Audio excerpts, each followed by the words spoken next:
Good evening, everyone, and welcome to the special edition of Teen Talk Live. I am your host, Ann Dillard. I'm a licensed marriage and family therapist and the host of this show. And our goal on Teen Talk Live is to transform the lives and minds of teens and those who love them. So tonight, I'm so glad you're joining us because I have some really special friends here with me. We have Pastor Tim Brewington and his girls, Janiyah and Jakiyah. Welcome, you all. Hi. Thank you. Awesome. I'm so glad you're here because first of all, I miss you all. Since moving to Atlanta, I don't get to see you all as much. And I'm just really proud of you. I'm proud of the great things that you all are doing and watching you all grow up and knowing that your dad has such a powerful influence in your life. And he's one of the people in our community that I admire his parenting. And so that is one of the reasons why I am so glad that you said yes to being here on Teen Talk Live tonight. So welcome, Pastor Tim, and welcome, girls. Thank you. We're glad to be here, and happy Father's Day to all the fathers who are watching. And we've been looking forward to having this conversation tonight. Absolutely. So go ahead and share this out. It's on my business page. I'm sharing it right now on my personal page. So go ahead, share it out. Invite your friends to come in with us into this conversation because I believe it's going to transform lives. I believe it's going to be a blessing to somebody out there. So go ahead and share it out. I'm sharing it out right now. So it's I'm trying to figure out how to use this new system, and it's gonna be all right. So Pastor Tim, tell me about you. How do you serve the world? Wow, how do I serve the world? I think it's several capacities. Kind of my official capacity is that of a pastor and author and a spiritual mentor. And I think of those kind of elements of how I serve the world is by being an example to people of how to live a life that is full and productive and in the face of challenges, and how to look to God for strength and wisdom and direction. I have a strong desire to see people grow spiritually and embrace their true identity in Christ. I find that people who don't know who they are in Christ struggle a lot, and the adversary is able to come along and kind of tell them who they are, and they adopt these identities that are contrary to what God says about us. So behind everything I do, I'm trying to help people to understand and embrace who they are in Christ so they can live the life He intended. Okay. So, all right. That sounds really good. And hopefully we'll get into some of that to break it down a little bit. So girls, tell us a little bit about yourself. Jakiyah, you want to start first? Yeah, sure. Okay, so I'm a very independent person, and when I look at my dad and how great he is, it's kind of scary because of just how big and how great he is, and how other people say, "Oh my God, I love your dad so much," and you're like, "Oh, okay, oh my goodness," and just really just look up to him, and it's so happy to see how other people look up to him too. I like to work hard, and many people come to me and said, "You work so hard," and then I think I learned that from my dad as well, and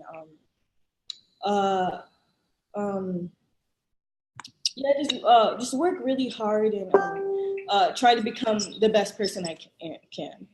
Wow. Yeah. That's exciting. I can imagine, or just slightly imagine, having such a huge icon as your dad. Yeah. And some of the pressures that might even bring as well. And we can talk about that just a little bit later. Janiyah, tell us a little bit about yourself. Okay, well, imagine, or just slightly. Hold on. And I'm a junior in high school right now, or not junior. I'm and the things that I like to do is I like jigsaw puzzles. I like solving, like doing stuff with strategy. Might even bring as well. And we can talk about that just a little bit later. Janiyah, tell us a little. Technical difficulties over here. Okay. All right. Sorry about that. Yeah, go on. Okay, so you like jigsaw puzzles?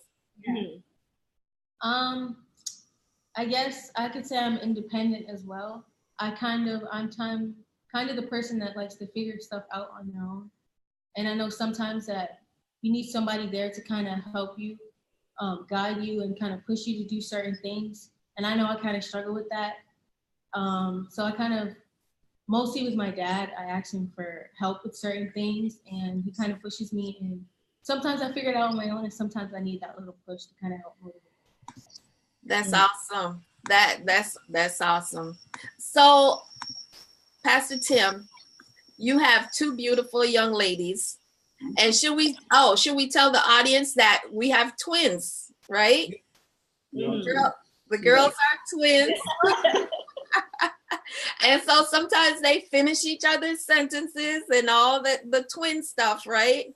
Mm-hmm. Okay. So tell me about raising twin teen daughters. Is it different than raising a son? I know you have a son, he's much younger, but what do you see are the differences with raising girls versus raising boys?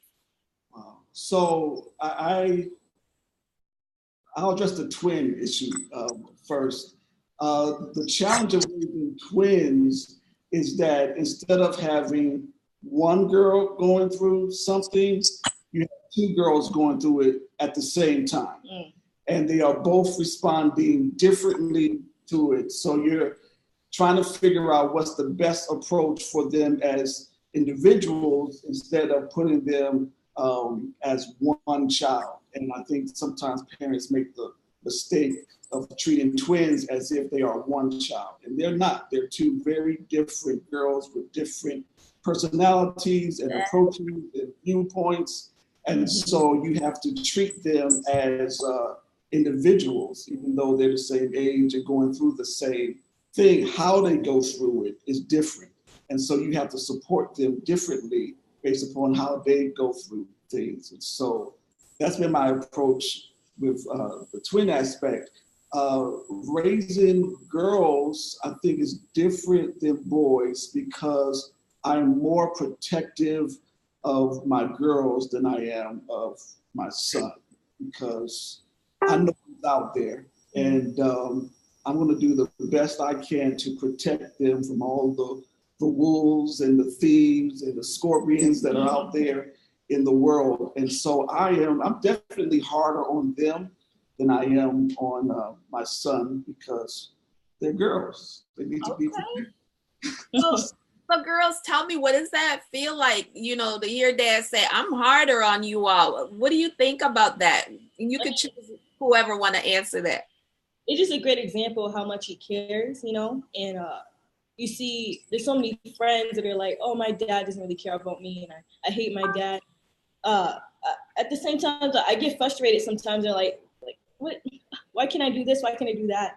And like one of the examples, like I wanted to get Instagram, I wanted to get Facebook, and he's telling me, oh, don't get those things, because he's protecting me from something that I do not know, It's you still ask. But you still ask. I know. I mean, there has to be a point where, I need to know somehow. I just need to experience a little bit, but I don't know. I just want to see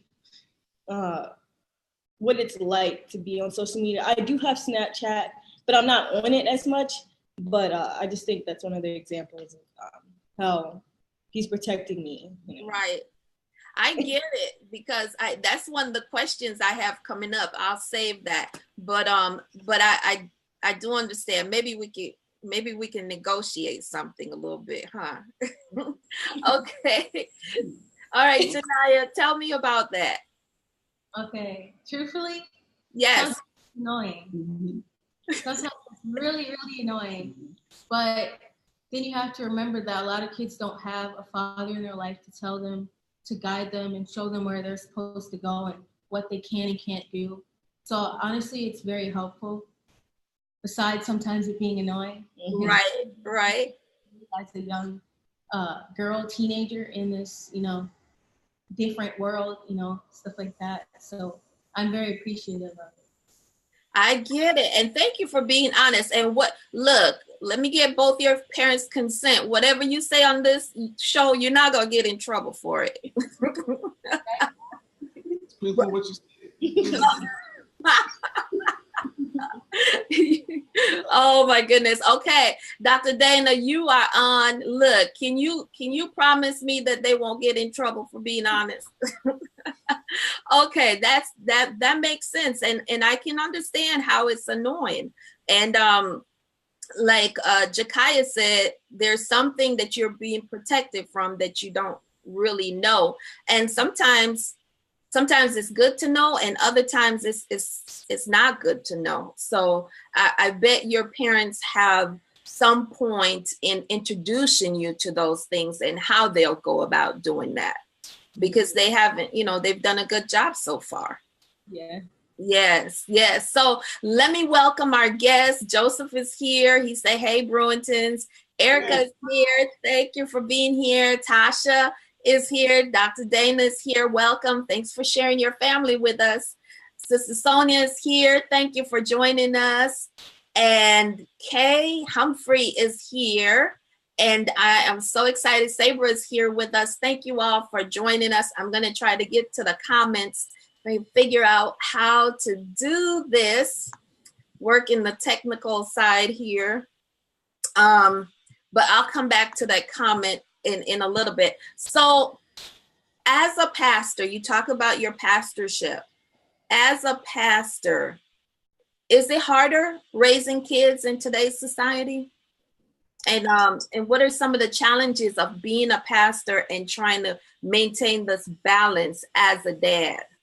Yeah, I think, so I'll answer the first question. Is it harder raising kids now in today's society? And I would say yes. And the reason for that is that kids are exposed to things a lot earlier now than they used to be. So things I didn't find out about until I was 16, 17 years old, 7-year-olds know them, 6-year-olds know them. And so now parents are having to have conversations with 7-year-olds that before you were afraid to have that conversation with a 17-year-old. Now you're having to explain stuff to a 6-year-old, things that you didn't figure out until you were older. And so that forces parents to have conversations earlier than what they were accustomed to in the past.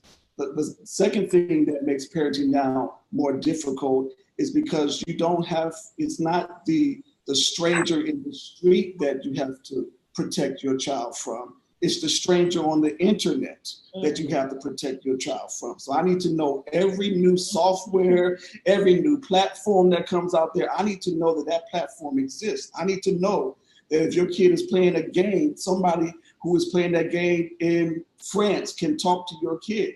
And so it's not just the stranger in the street, it's the stranger that's on their phone or on the computer, that as a parent, I have to be aware of those things. And that's why I make no apologies for not allowing my kids to have access to certain social media platforms, because it's a challenge now.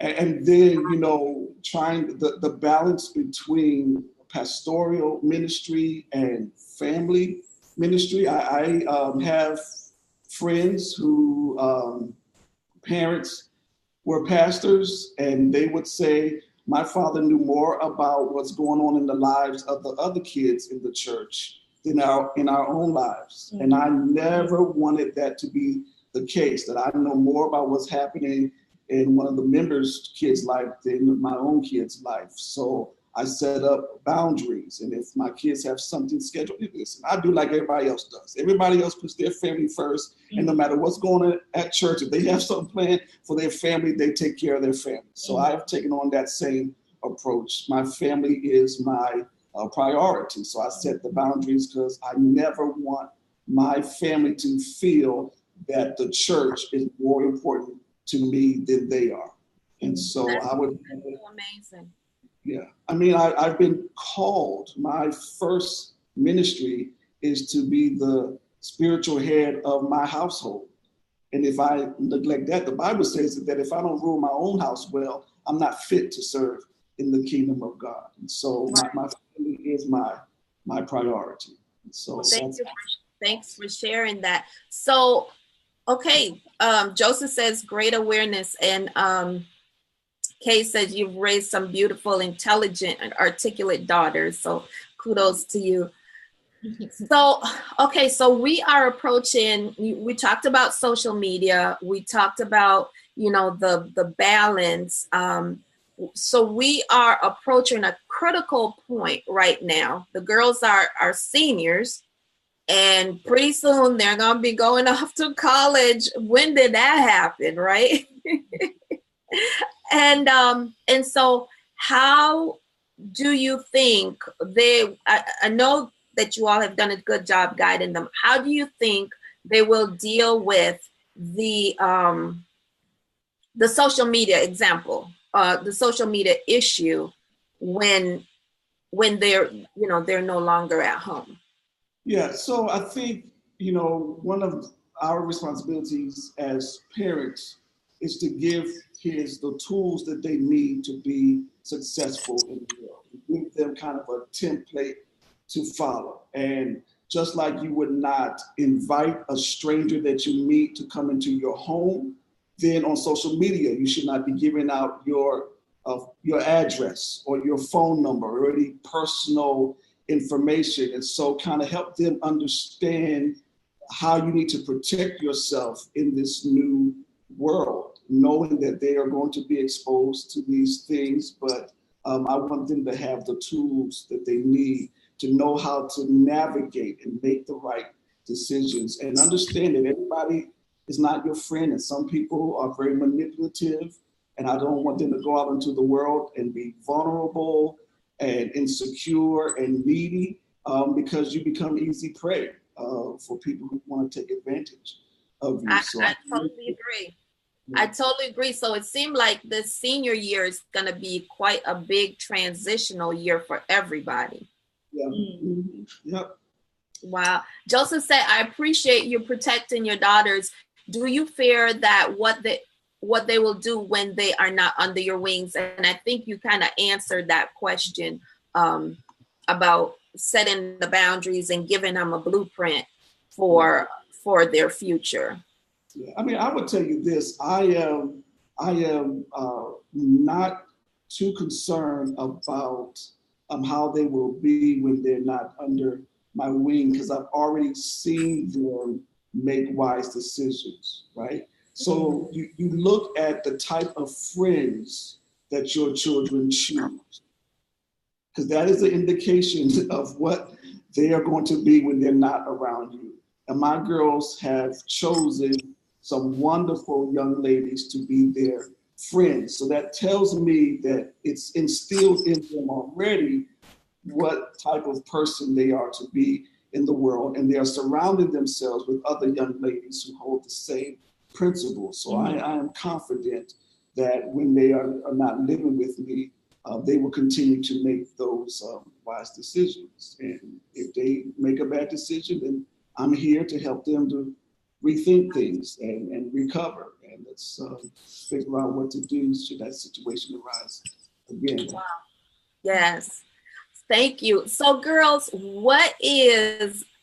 I know that, let me preface this question by saying, I know that maybe, I don't know if the area or the schools that you go to, if you find that some of your friends or a lot of your friends don't have their dads in their houses or in their homes, what does that mean to you to have your dad in home present with you?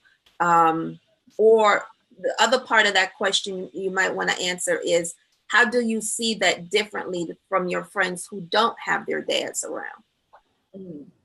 Okay, so it's not, I think their dads are around. Well, the people that I hang out with, their dads are around. It's a matter about the fact that they don't have a connection with them as I do with my dad.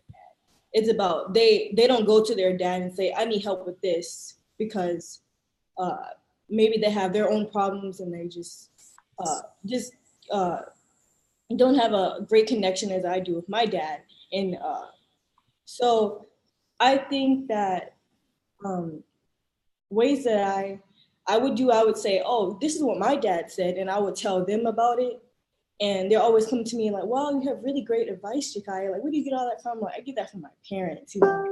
And that's just another example how they're raising me, and how I'm supposed to be a leader. Like, my dad is a leader of this church, and how I need to express other people and how I feel. So Awesome. Janiyah?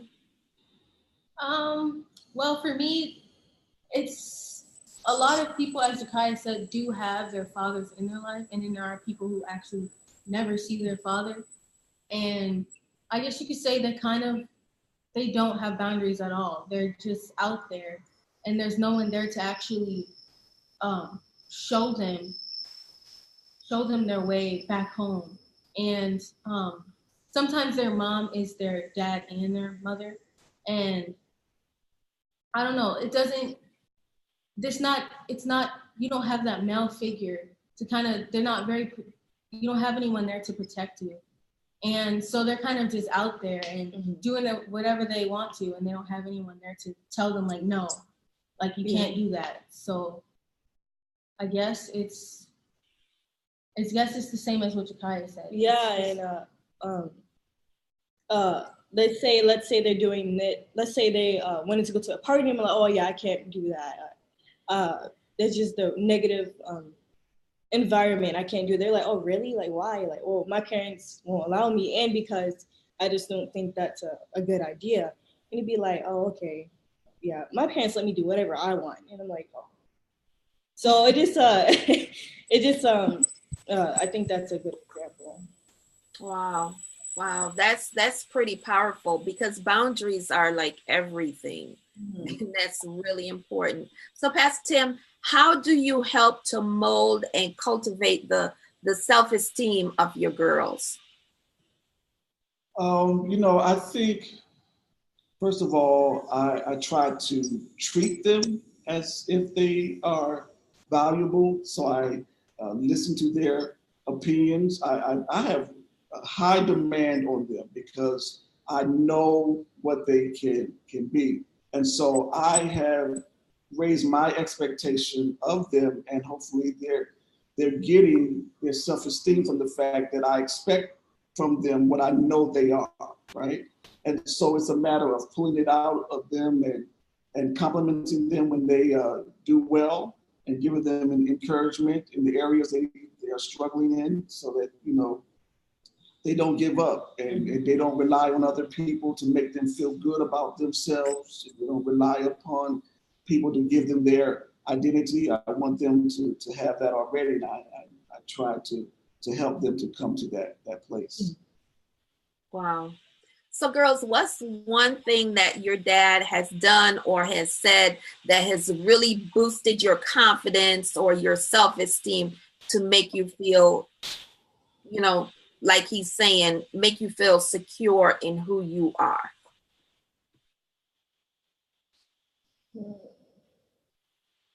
For me, it would actually be last Sunday's sermon that he preached. And well, it was more of for Jakiyah and I, it was was it last Sunday? It was I think it was the Awana graduation. Was that last Sunday? Yeah. Sunday before that. The Sunday before that, sorry. He was telling us about how he said something to the principal and he had to repeat it to his parents, and how everyone at his church knew about it. Yeah, this is all you guys explain. I'm not going to tell them the story. And he basically said everybody at the church knew, because they're family to him as well. Their aunts, uncles, even though it's not by blood, they're still, the whole church is his family. Aunts, uncles, grandmothers, mothers, fathers, all of that. So when they knew, he kind of he thought it would be over, but when he got to church, everyone was like, "Oh, so how'd you do at school?" "Yeah, I heard about that." And it kind of impacted his parents, my grandparents, and it kind of, they have to represent. He's basically representing our grandparents, and when something like that happens, they people start to believe, oh, how are they teaching him? How are they disciplining him at home? And for me now, when I heard that, I just thought of how actually it really is true.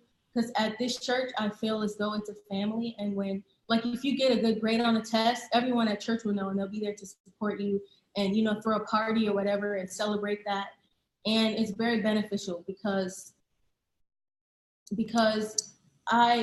most people don't, it's more of, I don't really get that at school.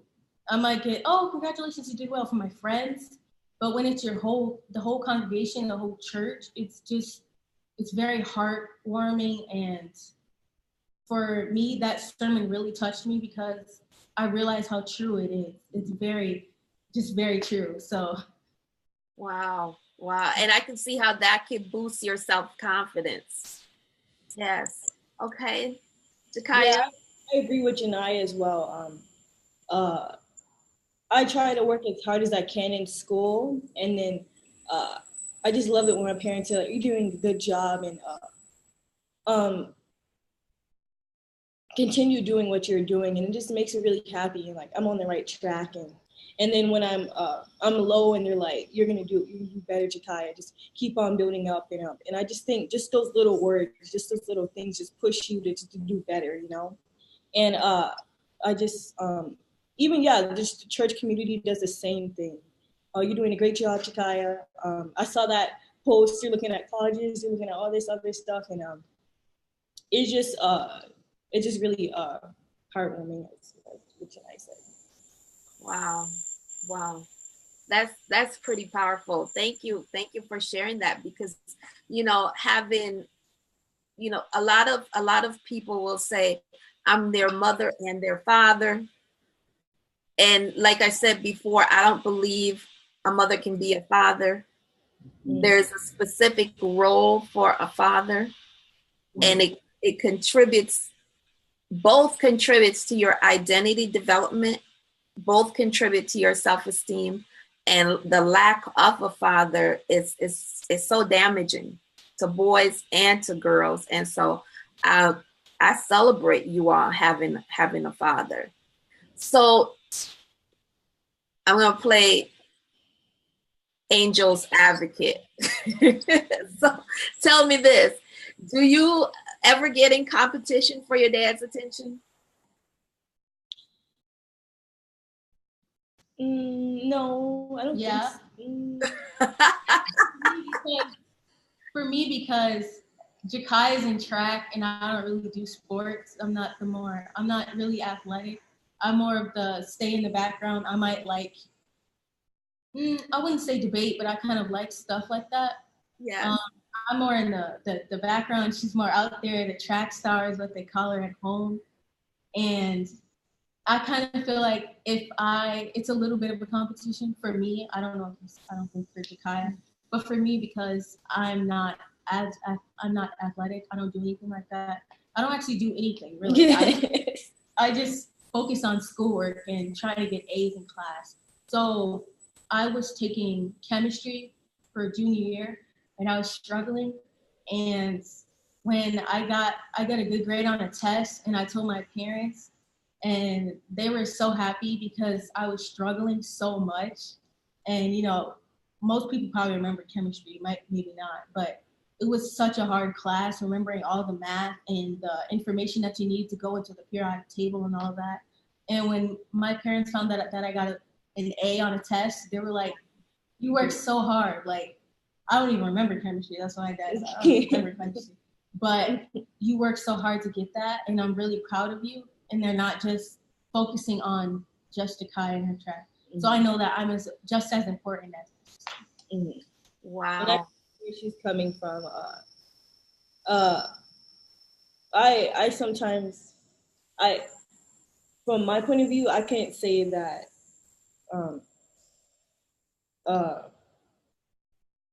that I think that that my dad favors one or another. I think he just favors both of us. And then when problems come along and we come to him, he answers to us. So I just think, I think it's equal. I don't know. That's what I think. Mm-hmm. So mom says probably from Zachary. So and we should tell the listeners, I understand that. Zachary is the only boy in the house. So maybe maybe from Zachary, huh? Mm-hmm, definitely. Like he gets away with a little bit more stuff than we do. So if we're like, you're also 17. Okay, but he still gets away with more stuff. And when I was 12, I couldn't do nothing. And then Zachary will be like, Dad, there's a hole in the wall. He's like, okay. Yeah. Okay, it's whatever. You know, he's a boy. Just let him do whatever. I'm like, Dad. He's like, just let him do it. He'll learn the hard way. I'm like, wow. But if I do it, I get grounded and I get everything taken away from me. It's not fair. I get it. And, you know, Dad was upfront. He said he is harder on you all, which, again, you all agree to. It's not fair. so I think they said they didn't like it sometimes. It's frustrating sometimes, but I don't think they said it's not fair. Okay, my bad. Don't let me put words in your mouth. Okay, so you don't like it, but I can understand. And Zachary's younger, and as a parent, one of the things that I do know is that as you raise children, you kind of lighten up as you get a little down, down in the age group. You kind of lighten up a little bit. But I'm sure Zachary will have his own standards and his own boundaries and his own level of expectations. And plus, when you all leave for school, they're going to have a laser focus on Zachary. So he's got it coming. I think. Don't let me put words in your mouth. I think. I have no comment.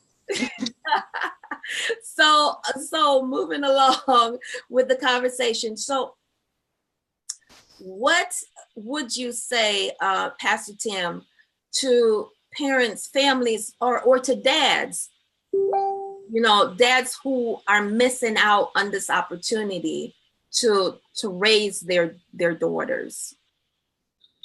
Yeah, I would say it is, your children don't expect you to be perfect, but they need you to be present. Okay. Be present. They need to know that you are there. If you don't say a word, just be there. When they look up, let them see you and know that you are there. Your presence is the most important thing that you can offer. I know that there are some fathers who financially are not able to do what they would like to do for their children, and they feel bad about that, and they allow there to be a separation in the relationship because they are not able to financially provide for their children. So I want to communicate to the fathers that there is nothing more important to your child than being present. Mm-hmm. The new toy, the new clothes, all those things are going to be old in 3 months. But your presence being there, and when you are in the room with them, be present with them, not have your mind somewhere else. You can be in the home, but absent at the same time. Set aside the time to be with your children when they have your undivided attention, because that's what they are going to remember when they grow old. And if you have not done that, no matter what financial thing you provide for them, they're going to talk about the fact that you were not there for them. And I also say that no matter how old your children are, they still need you. I don't care if he's 20 or 40 years old, he needs you present in his life in one way or another. So it's not too late to work on those relationships and be present for your children, whatever stage of life that they're in. I think I heard T.D. Jakes said that men need their fathers more the older they get than even when they are young. So don't think because he's 25 years old, he doesn't need me anymore. No, he needs you more now than he ever has needed you. So be present. That's the most important thing. Thank you. Thank you. And I think that is so critical. Thank you for sharing that. I'm just going to click over to the comments. And Joseph said, thanks for your openness and your honesty. And he says he believes that this will help people who are watching. And we have some people joining us. Thank you, Don, for being here. Nate Wells, thank you for being here. Hey, girls, shout out to your grandma Hazel. She's watching. Mama Lou. And so Nate said, hi, Ann, this is powerful stuff you're doing. World changers. That's right. We are changing the world. We're changing the lives of teens and those who love them. And I'm just always grateful for my guests who are willing to come on and be transparent in this huddle with me. And so I appreciate you all again. So, all right. So if you could ask your dad one question without getting in trouble, Mom already said y'all not going to get in trouble. So without getting in trouble, what would that question be? I don't think I'll get in trouble for this, but I would say, how did you know that it was your calling to be a preacher? I mean, I know at a really young age, he started preaching. So, I mean, even at a young age, you're really young. And so you have, as I get older, I'm just deciding that so many different things of what I want to do for a living. And I want to do this, I want to do that, I want to do this. And how did he stick to this one thing? And I'm having a hard time with that right now. So, yeah, how did you know that was your purpose? Yeah, that's a good question. Well, you know, I had a bone marrow transplant at 13 years old, which was a life or death experience. And when you face your own mortality at a young age, I mean, you all are 17. I was 13 years old being told that I had 6 months to live. Wow. So when you deal with that, it matures you very quickly. You quickly find out what is most important about life. And so when it came to my call, you know, I was invited to speak and share my testimony places, but I felt like as I was sharing my testimony, I needed to add more biblical content to my testimony so that I could leave people with not just my experience, but something settled in their hearts that they could stand on, and that's the Word of God. And so as I was doing that, God began to reveal to me. I had a couple of visions. God showed me standing in front of a congregation preaching, and it was people that I was not familiar with. And I knew I wasn't just sharing my testimony, but I was sharing the word. And I wrestled. I fought God on it for quite some time. I had 7 confirmations before I said yes to it. But once I realized that that's what God wanted me to do with my life, first of all, I realized that the only reason I was alive was because God spared my life. And so if he gave me this life, then he had the right to decide what I was going to do with it because it belongs to him. And so I realized that I have to live the rest of my life doing what he has called me to do, because I came very close to not being here. And so I had to stay laser focused, because for me it was a life or death situation. I was like, God, if this is the reason why I'm here, if I don't do this, then why am I here? What's the reason for you to keep me here? So that's how at a young age I made that commitment, and I've been doing that since I was 13. So. Wow, that's pretty powerful. And I'm glad that your sister, right, was the bone marrow donor? My older sister, Pastor Brewington, was the bone marrow donor, which was a miracle within itself. The doctors wasn't sure that she would be a match, but she was a perfect match, which is phenomenal within itself, because they'll do a bone marrow transplant for partial matches, but the success rate is reduced. But to have a perfect match, even amongst a single group, Usually twins will have a perfect match. And Wow. for her to be a twin and be a perfect match, again, that tells me when God was making her, he was thinking about me. And so, you know, how can I tell him what I'm not going to do with this life? And clearly, he has put me together for a reason. And so, Right. Wow, that's pretty powerful. And I'm gonna come to Janiyah, but let's tell us about your book. You wrote about this. oh yes, yes. I wrote a book called For the Record, a personal story of faith, healing, and hope. It's available on Amazon.com. You can go get it today. But the book tells my story. I'd say it's my story, but it's not about me. And really, the purpose of the book is to help people see the hand of God through the situations in their life. That even when the most devastating thing happens to you, if you look closely enough, you will see the hand of God. You will see his protection, his direction. And I tie my experience to the biblical account. Here's what happened in the Bible. Here is what happened to me. And it gives kind of an expectation that when the worst happens, God is setting you up for something great. And wanted to prove that God intervenes in human affairs. There's a lot of conversation, a lot of denial about the activity of God in human affairs. So I demonstrated in the book examples where human beings had done all they could do. Doctors left their shift expecting me to be dead by the time they got back to work, and they got back to work and I was still living. And instead of signing my death certificate, they were signing a transfer for me to go to another hospital. And so I wanted to demonstrate for the record, all these conversations about what God is and what he is not. I wanted to put on the record examples where God, without question, intervened in human affairs. It's not just in the Bible, but he's still intervening in human affairs. I want to give people hope that God is very much involved in what's happening. Because if he did it for you, he'll do it for me. Absolutely.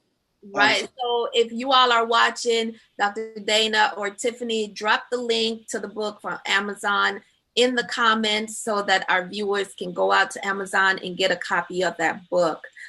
Thank you for doing that. So, Jakiyah, did that answer your question?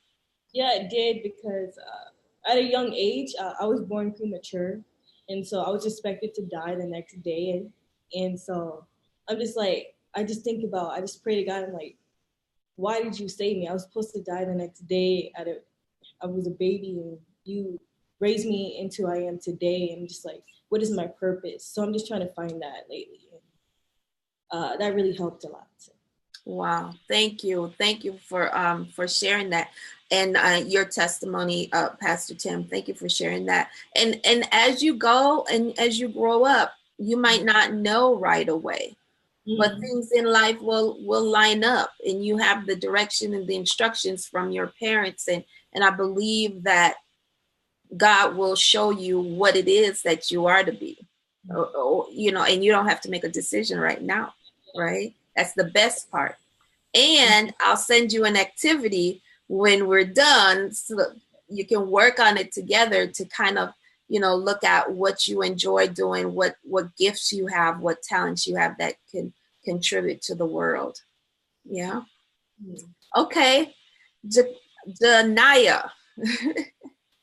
Jakiyah took my question. Why? I guess consequence of being a twin, we think the same stuff. So I was thinking about a question. I actually do not have. I don't think there's anything. Maybe. Well, you're good at asking me questions that you want to know. Well, it's only because I'm curious, but you always tell me to look it up. So what's the point? Mom says, "Can I have a dog?" Yes. No. Yes.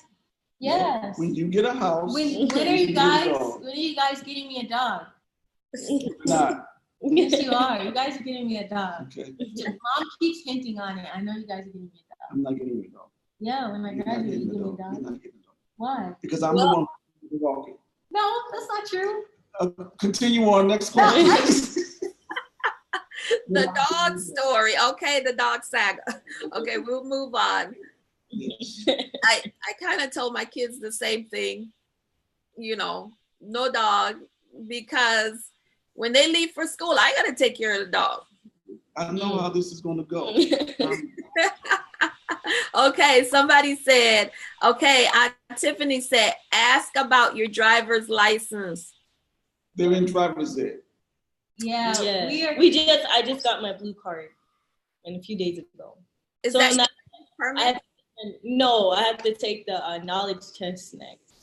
So it's 40 questions, and then I have to take the behind the wheel, and then the road test and some other stuff. Yeah. Okay. There's a lot of steps left, but that was the first part. And Tiffany already knows the answer to that question. That's my. It's Tiffany starting stuff. Don't answer any questions. She knows. Know all her comments. Oh my goodness. Okay, so Pastor Tim, when you look at your girls, what are you most proud of in each of them?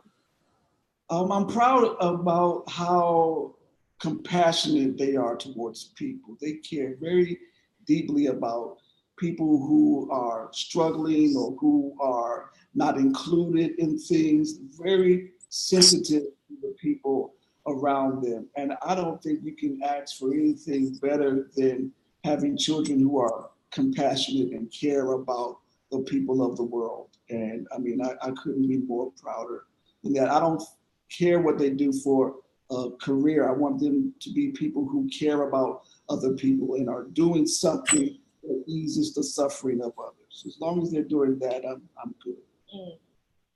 Wow.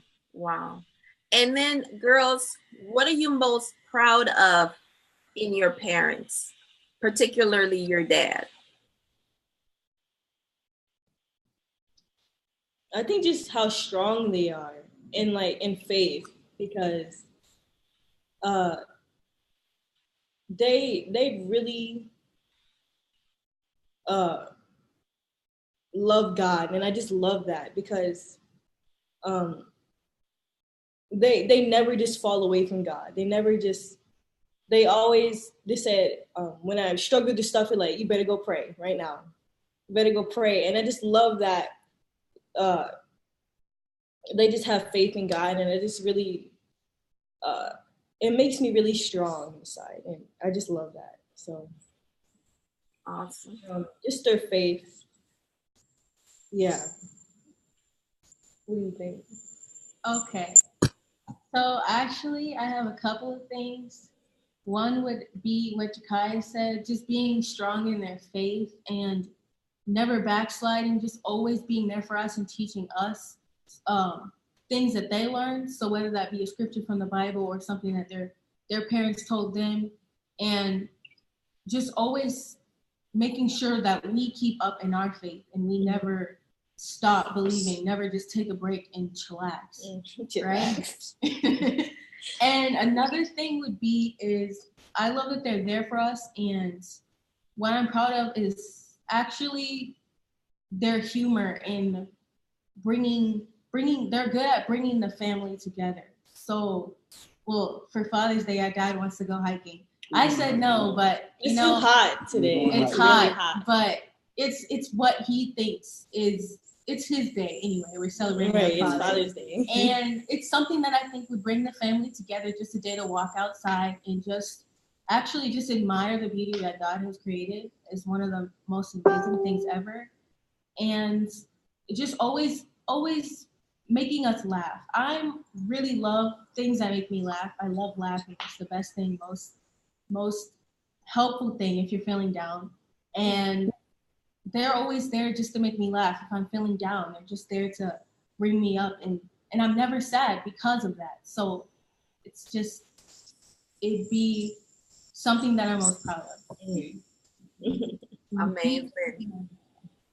Thank you for sharing that. And then I was going to come back to you girls and say, what would you say to a father who is missing out on his daughters growing up? What would you say to that father who might be watching and say, well, she doesn't need me, I don't get along with her mom anyways, and things like that? What would you say to that father? I would say you're missing out on everything. You're missing out on the first time they talk, the first time they get an A on a test, the first time they graduate, the first time they get married, the first time they have their child. You're missing out on everything.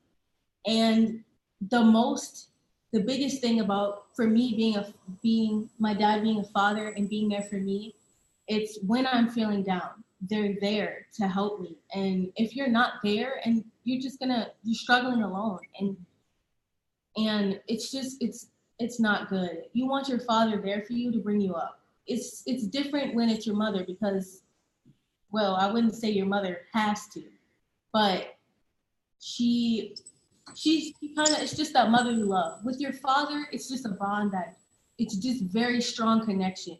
And when they miss out on everything that their daughter goes through, whether it's the obstacles in their way, or it's something that they want to know that only their father can tell them, they're missing out.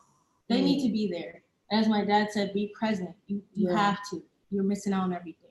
Yeah, it's a beautiful thing if you're there for your daughter, especially. So. Yeah, I was going to say the same thing as well, and just be present, even though you're going through those problems with the mother or whatever it's happening. Just know that they care, that the father, that you care about them, and just be present, even though you're going through all these problems and situations, and you're sick, and just let them know that you're there for them, you know. And so I just think that just a big thing. Yeah. That's pretty powerful. You have something to say, Janiyah? Yeah, and I also think you can't really put a price on your child. A child was brought in the world by God. You can't take, how would I say this? You're taking away their joy when you're not there for them. And wow. God put them on this earth for a reason, and they need both parents to be there to kind of guide them. And so buying them expensive gifts and all that it's not going to cut it. Okay, you have to be there, and your love is what is enough. It's exactly what they need. You can't put a price on it. So that's pretty powerful. Look, I'm looking for co-hosts for the show. Y'all want to co-host Teen Talk Live? Because I think you all would do an amazing job. Thank you for sharing that. I think that's pretty powerful coming from you too. And hey, Caleb Nelson, thank you for being here. Thank you for joining us. Joseph says wonderful answers, ladies.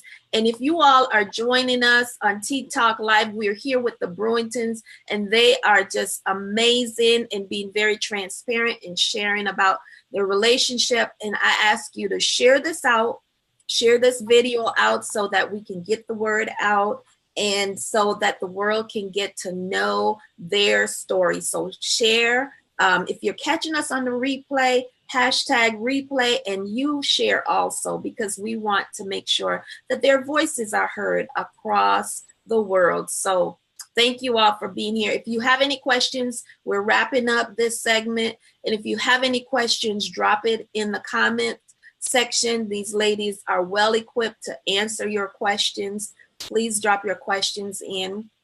Pastor Tim, question for you. How will you know that you've done a good job parenting? I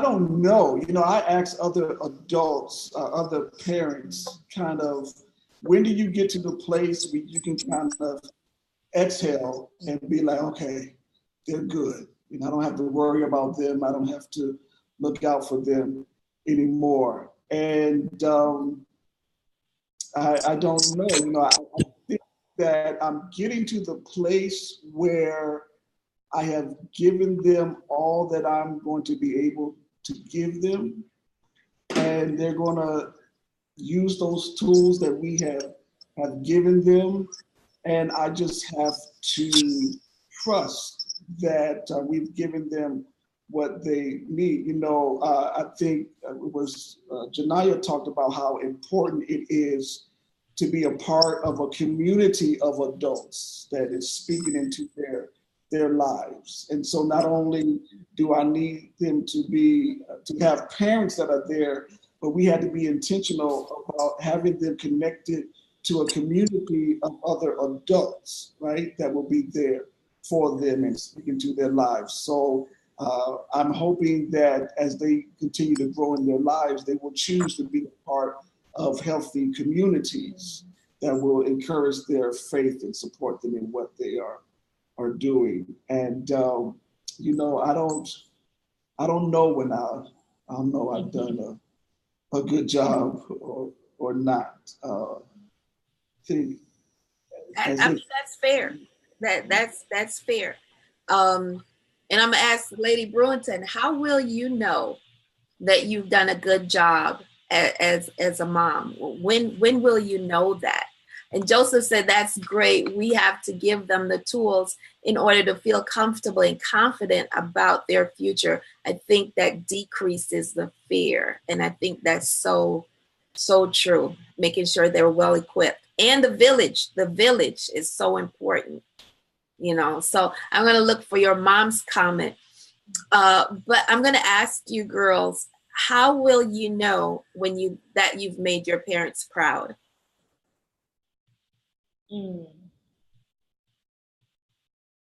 When we graduate, where we get, whether it be the master's or the doctorate, when we get that in our hands, then I know they did some work. I'm a great kid. Like, they should be proud of me. We should be proud of it. Yeah. Well, yes, but you'll be even more proud when I become a veterinarian. So. Awesome. I remember when we did the report some years ago, didn't you put on there that you're going to be a veterinarian? Wow. I remember that. I forgot how old you all were, but we did that years ago. Wow. You sticking to your goal. That's awesome. Awesome. Okay, Janiyah.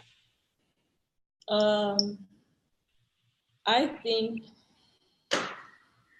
just when, like, going back to the purpose, just finding something that you love and care about, and just hold on strong to that. I just think just knowing how to deal with situations in life, just a daily life, and knowing how to know when there's a negative environment, negative people, just to walk away.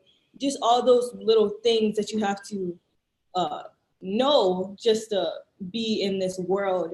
And I just think just showing that stuff just proves and tells them that, okay, I did a good job. I can sit down and I can relax. And I mean, hopefully I want him to relax just a little bit, because I know there's even people in this community who are sitting here and saying, I'm watching out for you guys. I'm praying for you guys. And it's not just my dad and my mom just saying, well, okay, we got to watch out for the girls now. We have a whole community watching out for us, including you.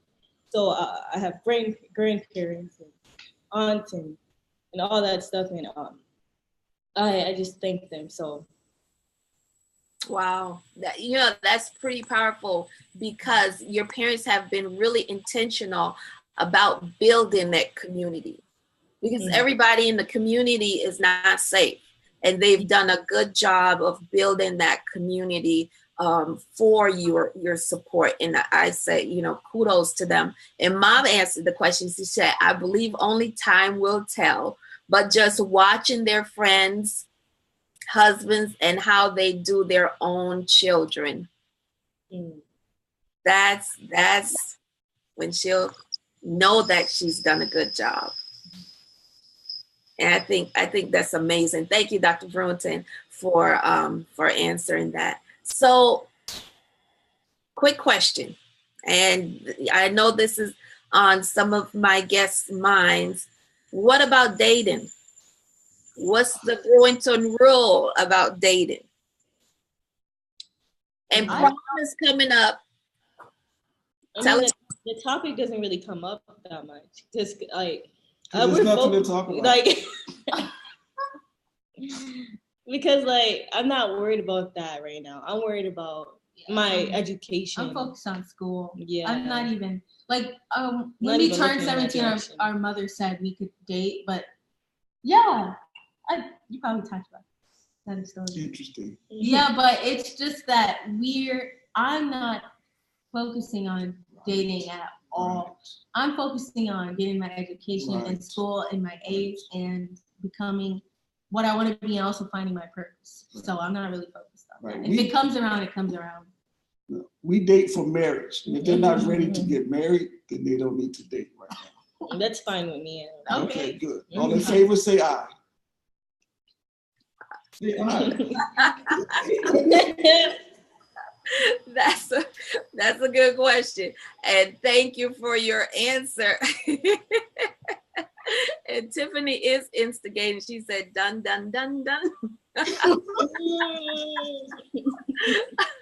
Okay.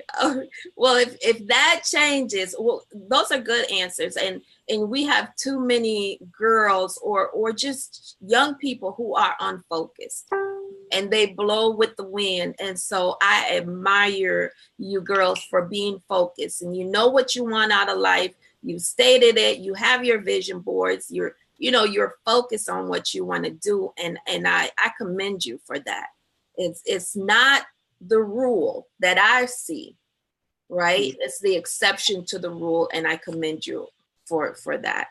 Kudos. And when you have great parents and a dad in your life who's meeting your emotional needs, you don't necessarily have to find that elsewhere at this time. So good for you. Good for you. Yes. So any questions for me?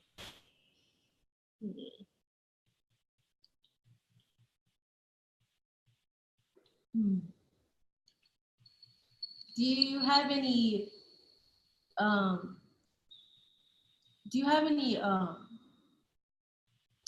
some open spots? Do you do missionary work in Africa, right?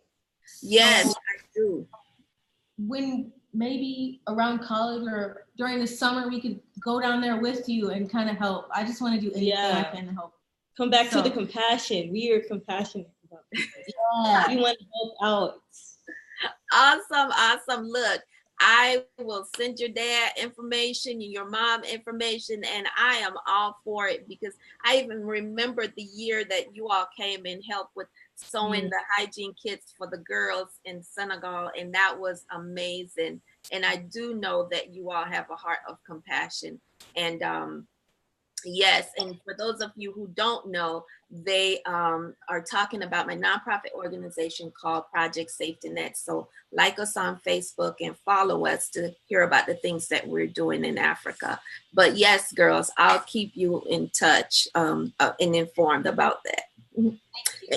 Yes. Any questions for me, Pastor Tim? What advice would you give a young girl who is kind of where these young ladies are, where they are getting ready to step out from under their parents' wing and, trying to find their place in the world without the watchful eye of their parents kind of hovering over them? Well, I think, first of all, I think you all have done an incredible job. You've set a solid foundation for them. You have very focused girls, and there are girls who have integrity. And when you have integrity, this is something that I've taught my kids. When you have integrity, it doesn't matter who's watching, you'll do the right thing. Mm-hmm. And so integrity is doing the right thing when nobody's watching. And you don't feel like you have to be accountable to mom or dad anymore, but there is that the Spirit of the Lord in you that leads you to doing the right thing, and they're doing it. And then just be open to ask questions, explore. There are the going to college 101 that, it'll be good to sit down and have a conversation about, what not to do, what to do, because you just don't know and what to look for. But even to go to college, have fun without fear, but be cautious. And protect yourself. And so those are, I imagine those are conversations that's going to be happening in your family and in your circle over the next 12 months as you get prepared for that state in your life. So I think keep focused and continue to go to your parents. Keep that line of communication open with them, even though it might seem difficult to bring it to them. Keep bringing it to them, because they'll be able to help you, and they won't steer you wrong because they love you. Yeah. And Tiffany said, they're such good young ladies. So proud. Awesome job. Yes, they are. They are amazing young ladies. And thank you, Sister Ruby, for joining us. Thank you, Kathy, for joining us, and everybody else who's here on the broadcast. Thank you for being here with us tonight. And we're wrapping up. So I'm going to ask you to give one advice to young girls who are going to be seniors like yourself.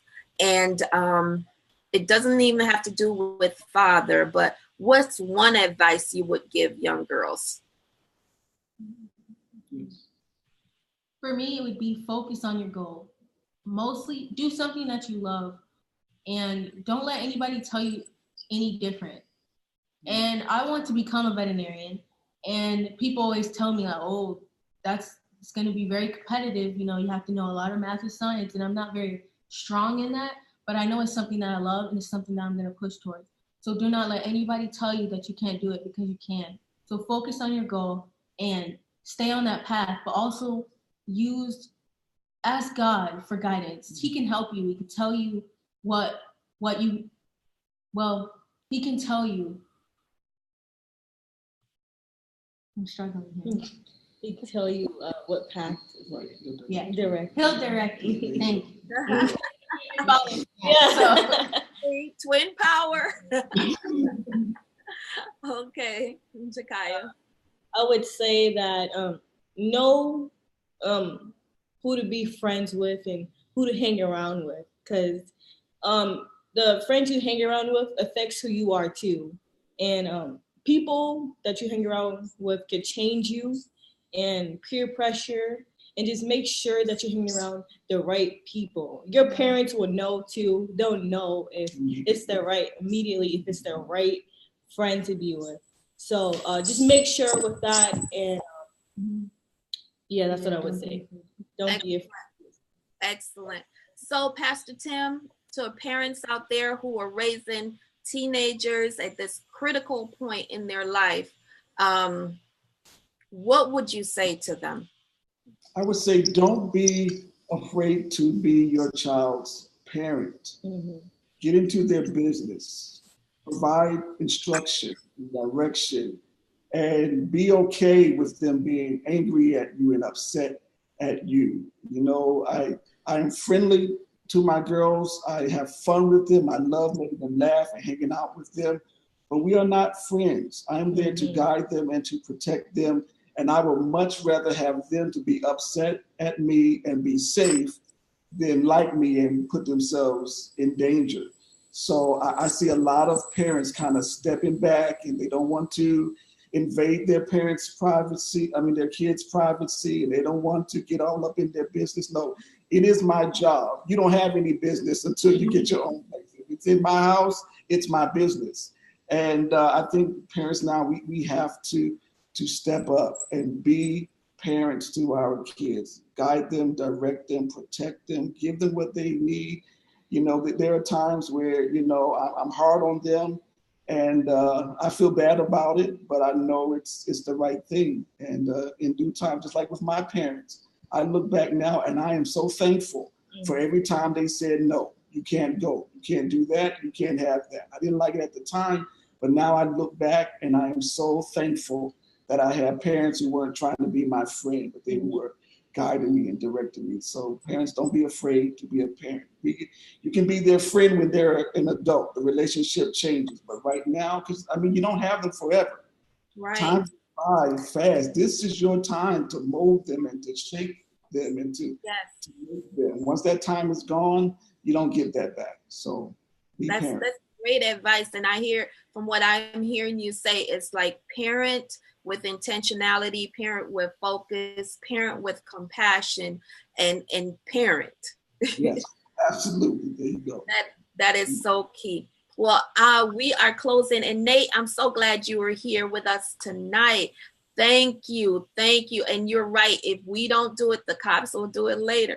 That is so true. And especially if we can do it with intentionality and compassion.